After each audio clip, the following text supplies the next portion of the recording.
We're going to learn the saber squat and crown killer combination.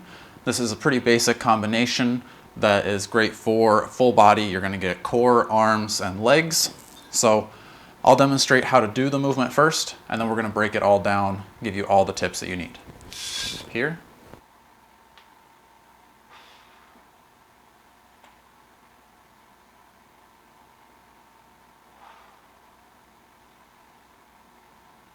From the front.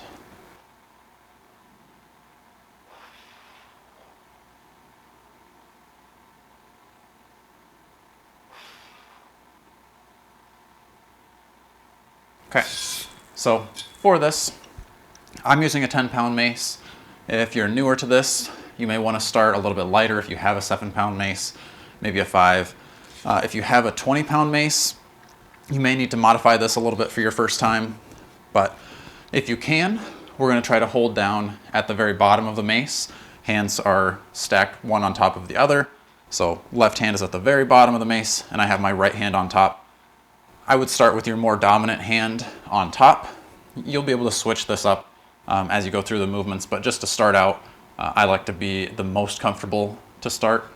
So hands are at the very bottom of the mace. This is going to add some stability, a little bit of balance into the mace. If this is a little bit too heavy, maybe you only have a 10-pound steel mace or a 20-pound steel mace, something like that, then I would start maybe in the middle of the mace. The higher up you go, the more easier it's going to be to control, and the less that weight is going to feel as heavy as possible, because when you combine the balance and the weight, it's going to add that level of difficulty that holding in the mace in the middle is going to take out. So you can also hold here, especially if you've got a heavier mace or if you're newer to this.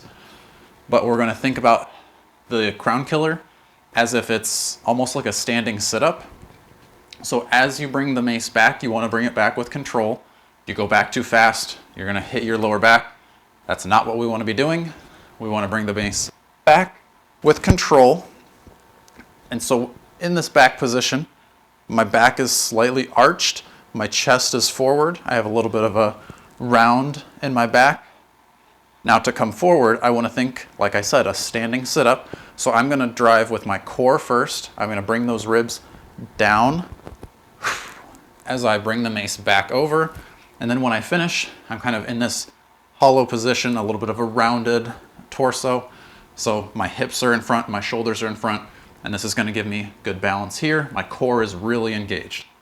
So I go back, my core opens up, chest is open, slight round in my back. I drive those ribs down, really engage my core. I exhale as I come down. And then this is my most balanced position here.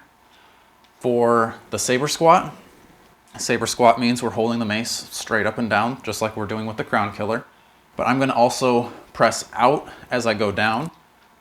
This can add a little bit of challenge if you have a heavier mace, but it can also almost make the movement a little bit easier because it's going to counterweight your squat. Because as we squat down, maybe we tend to fall back depending on our mobility levels here. But if you're holding the mace and you press forward, it's very easy to hold that squat, and then it just becomes the challenge of holding it with your arms. So as I go down, I extend out at the same time, and as I come back up, I come back in. So as I go down, it goes out.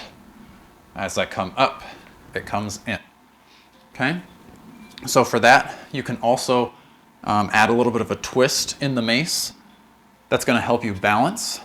So as I come down, remember to breathe there too. You can breathe. I like to breathe on the way down and on the way up, depending on how fast you're going. If it's a faster squat, you're not going to do both of those. You're probably going to hyperventilate at that rate. But if you're going slow and controlled, okay? And that's another level of difficulty too.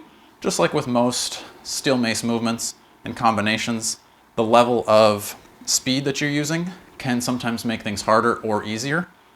So if you wanted to challenge maybe your cardio a little bit more, you would go a little bit faster. If you wanted to challenge your strength, you would go a little bit slower.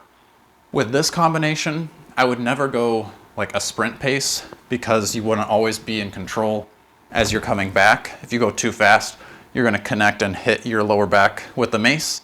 I've seen a lot of people do it. Usually you're controlled enough that it's just a light bump, but that could do some damage. The mace is heavy. So go back with control, come up, down, up.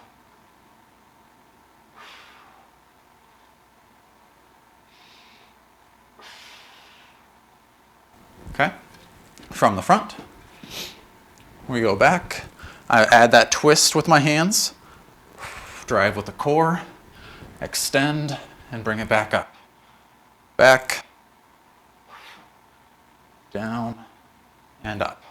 Okay, so play around with that. You practice the parts first, get comfortable with the crown killer, get comfortable with the saber squat, and then try to blend those together. So as you first learn, it may look something more like this, where you do your crown killer. Okay, I got it balanced. And then you squat. And then you come up.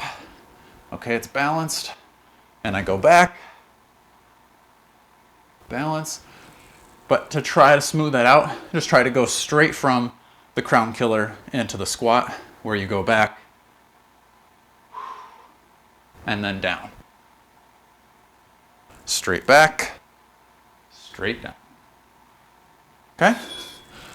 Play around with the speeds, play around with the movement, add that twist in there. You can also do other active grips, but really the twist is the best one since your hands are so close together here. Doing the rip and crush, snaps aren't gonna work as well because you don't have that kind of room to get the whole mace to get involved. The twisting is gonna be, I think, your go-to for active grips here. So, hope you enjoyed this one. Check out some of the other videos learning how to use a steel mace, and I'll be sure to keep more coming.